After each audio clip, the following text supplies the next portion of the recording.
Assalamualaikum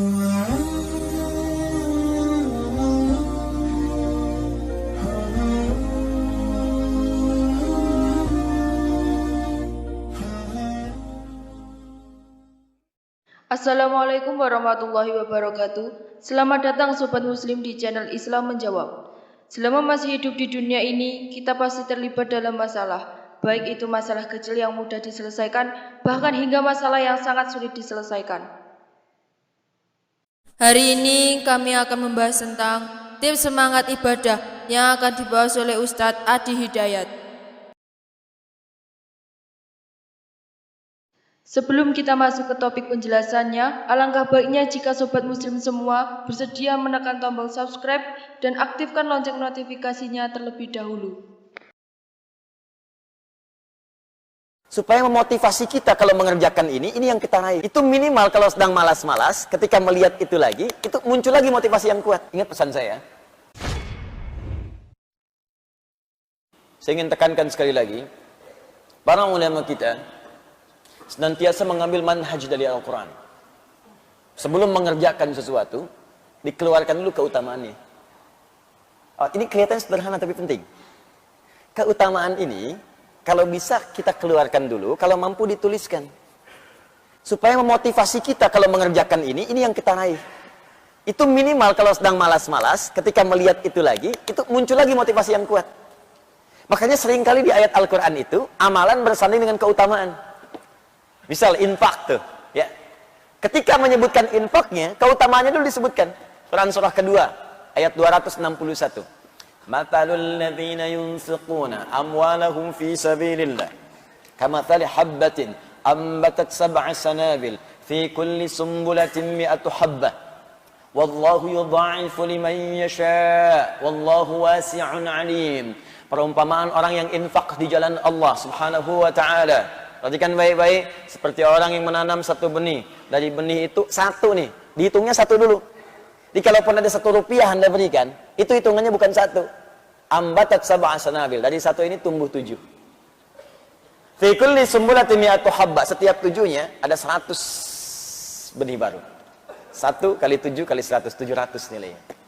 700 nilainya. Dan itu pun batas minimal, bukan batas maksimal. Karena ayatnya belum selesai, sering dipotong sampai sini, belum selesai. Wallahu yudha'ifu liman yasha. Dan Allah akan melipat gandakan tanpa batasan bagi siapa yang dikehendakinya. Kata sebagian pakar tafsir, maksud yang ayat terakhir ini adalah orang yang tak pernah berhitung, maka Allah akan berikan tanpa hitungan. Tapi kalau dia ngitung, ya sesuai hitungan itu diberikan. Infak misalnya, 1 juta masukin, sampai kotak infak tuh gak geser-geser. Tuh, 2, 3 juta. Tapi dihitung sama dia, alhamdulillah kali 700 punya catatan sendiri. 7 juta. Walaupun nggak dia upload, punya catatan, Allah kasih. Boleh dioper satu lagi, masya Allah, ingin seperti yang 1 juta itu. Tapi nggak ada. Cuman dia nggak pernah berhitung, tapi keikhlasannya sangat dalam. Yang dia punya cuma 500 rupiah, itu pun logam. Dia masukkan dengan hati-hati supaya bunyinya pun nggak kedengaran orang lain. Sampai masuk tuh lembut sekali, kayak landingnya itu soft gitu. Bagus. Dan dia nggak pernah berhitung, nggak pengen orang tahu. Itu lipat gandanya, yudha'ifu liman yasha, dilipat gandakan oleh Allah tanpa batasan. Bisa jadi dia masukkan 500, lipat gandanya bisa 1 juta, 1 miliar, 1 triliun dan sebagainya. Allah Ta'ala adam. Nah, kenapa dimasukkan itu? Banyak nanti keutamaan istighfar. Rajin istighfar bisa dapat surga seluas langit dan bumi. Quran surah ketiga 133. Wasari'u ila maghfiratin min rabbikum wa jannatin arduhas samawati wal ardh u'iddat lil muttaqin. Disusul lagi dengan amalan lain. Ayo bergegas kamu istighfar dan berharap dengan amalan-amalan itu bisa mendapatkan surga seluas langit dan bumi. Disediakan bagi orang takwa. Apa ciri amalan orang ahli istighfar? Kalau rajin istighfar kata Allah, maka akan muncul amalan-amalan lain. Ayat 134-nya. Alladzina yunfiquna fis sarai wad dharra, rajin infak. Wal kadhiminal ghaidha, orang rajin istighfar itu sanggup menahan amarah. Jadi kalau Anda ingin jadi orang sabar, latihan istighfar. Astagfirullah. Orang mencela, istighfar dulu. Astagfirullah. Nah, ketika Anda rajin istighfar, itu kita akan diberi oleh Allah kemampuan menahan amarah. Ya. Dasar kamu begini. Astagfirullah. Apa? Astagfirullah. Kamu ngeledek saya. Astagfirullah. Dah, sampai dia capek sendiri. Sudah mas, kalau sudah saya pamit dulu. Pergi aja sana. Astagfirullah. Wala'afina anin nas. Dan dia bisa pandai memaafkan orang. Jadi yang indah tuh gini, hati dia ditutup oleh Allah dari persoalan. Sudah selesai. Jadi dia tuh nggak mikirin masalah lagi. Tapi orang yang tidak pernah minta maaf kepadanya jadi gelisah terus nggak pernah selesai. Dan ketika Anda bisa melakukan itu kata Allah, hati orang lapang yang sering ingat dengan Allah, dia lapang menerima persoalan, maka tempat pulangnya akan dilapangkan oleh Allah lebih daripada seluas lapangan, seluas langit dan bumi. Anda punya rumah sekomplek Jaka Permai, kerasa luas. Nanti saat ke surga seluas langit dan bumi. Silahkan maraton, boleh, koprol. Saya pengen tahu di mana ujungnya. Enak gitu. Nah pertanyaannya, kenapa sering disandingkan tuh antara amalan dengan keutamaan? Supaya kita itu punya motivasi. Pengen dapat ini, tahajud ada 4 kemuliaan. Jadi kalau kita tuliskan, karir akan diangkat, pekerjaan akan dibimbing, masalah diberi solusi, kalau diganggu langsung Allah tolong. Quran surah ke-17 ayat ke-79 sampai 81. Nah, Anda tuliskan itu, keluarkan.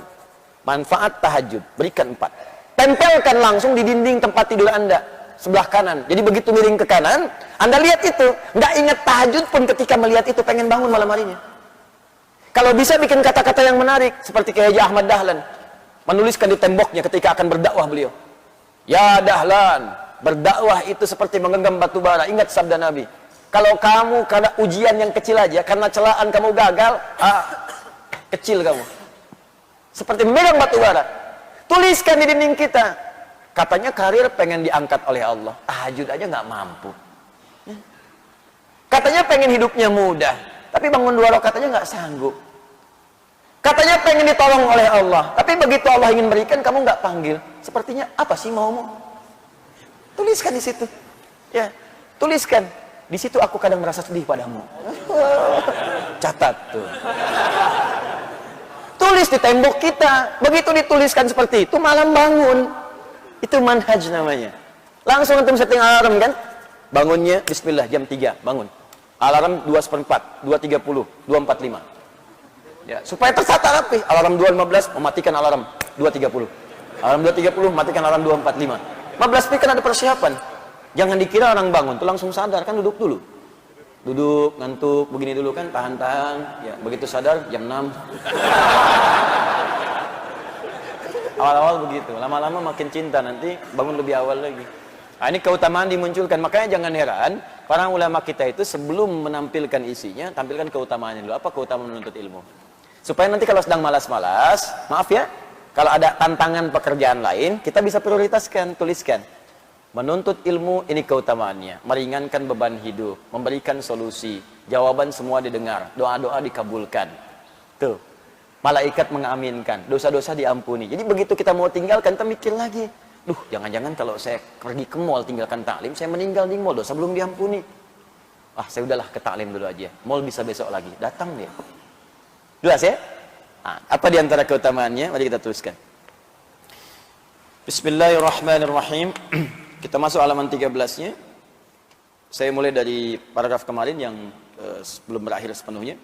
Wa ghayatul ilmi al-'amalu bihi li'annahu thamratuhu wa faidatul umri wa zadul akhirah. Kemarin kita sampai situ. Wa ghayatul ilmi, dan tujuan dari ilmu itu, kalau kita belajar pengetahuan, al-'amalu bihi, yaitu mengamalkannya.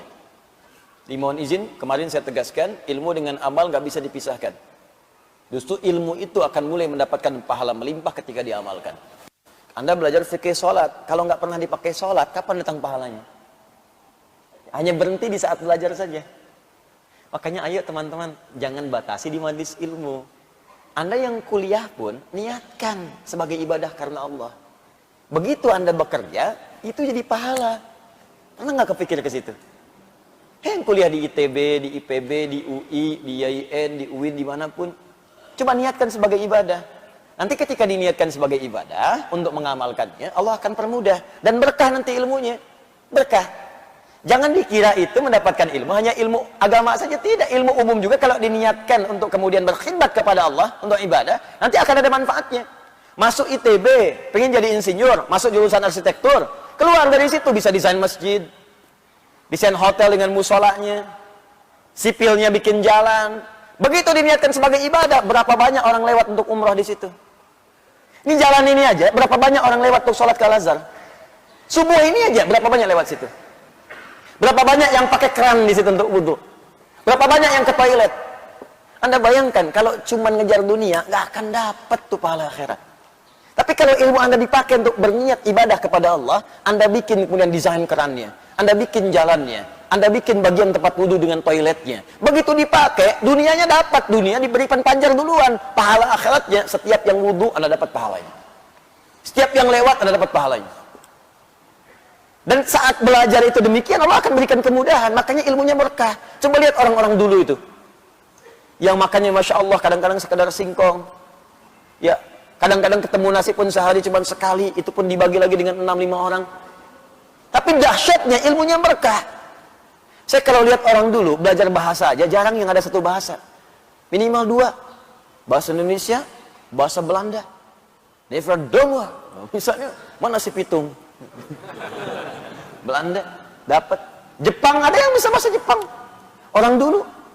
Coba diplomat-diplomat dulu itu. Kayak Haji Agus Salim, berapa banyak bahasanya? Ya, Bung Hatta, ya Masya Allah. Insinyur Soekarno, misalnya yang lain-lainnya itu. Ya, mereka belajar. Dan yang paling dahsyat, ulama-ulama kita. Masya Allah itu. Ya, ulama-ulama kita itu dulu, bukan sekedar belajar. Kemampuannya luar biasa. Semua ilmunya bersanad. Kemampuan bahasa Arabnya, kemampuan Qurannya. Bahkan tidak sedikit yang jadi mufti langsung di Masjidil Haram. Tidak sedikit di antara mereka. Dan namanya abadi sampai sekarang. Bahkan murid-muridnya mengajar lagi. Syekh Yasin Al-Fadani. Berapa banyak muridnya sekarang mengajar? Syekh Ahmad Khatib Al-Minangkabawi. Berapa banyak muridnya punya manfaat sekarang? Jadi saya sarankan kalau kita mau belajar, dimanapun itu, termasuk Anda yang sekolah di kampus-kampus umum, ayo bikin konsep untuk ibadah. Dengan ilmu ini, saya akan berkhidmat. Ingat pesan saya, kalau Anda kejar akhirat, dunia akan ikut. Tapi kalau Anda kejar dunia, akhirat akan meninggalkan Anda. Kita kesini untuk ibadah. Sholat, taklim. Dunia ikut. Begitu selesai, ada kopi, ada sarapan, ada pisang. Dunia tuh. Tapi kalau kesini coba nyari pisang, akan dapat. Udah akhirat gak dapat, pisang gak kebagian. Paling gak enak tuh. Akhirnya bikin status, ternyata di Al-Azhar gak ada pisang. Enak kesini mau cari pisang, mau cari ilmu. Jadi kalau kita nyari akhirat tuh ikut dunia semua. Saya sering katakan begini, rezeki itu udah diatur. Surga kita yang belum jelas. Dunia tuh gak usah capek lah. Ya, yang capek pada dunia, dia belum paham dunia. Makanya pelajari ilmunya supaya gak susah. Ini di rumah tangga ribut, karena gak pelajari ilmunya. Jadi gak selesai-selesai. Padahal kadang-kadang cuma beres dengan senyuman aja, tapi kadang gak beres-beres. Kenapa? Karena ilmunya gak dipelajari. Di bagian pertama, ghayatul ilmi al-amalu bihi. Ya, jadi mohon izin, orang yang belajar itu tujuannya untuk diamalkan. Kemudian itulah menjadi buah dari pengetahuannya yang bermanfaat untuk hidupnya di dunia dan bekalnya ke akhirat.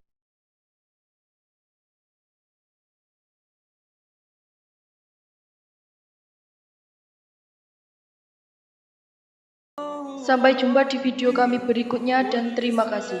Wassalamualaikum warahmatullahi wabarakatuh.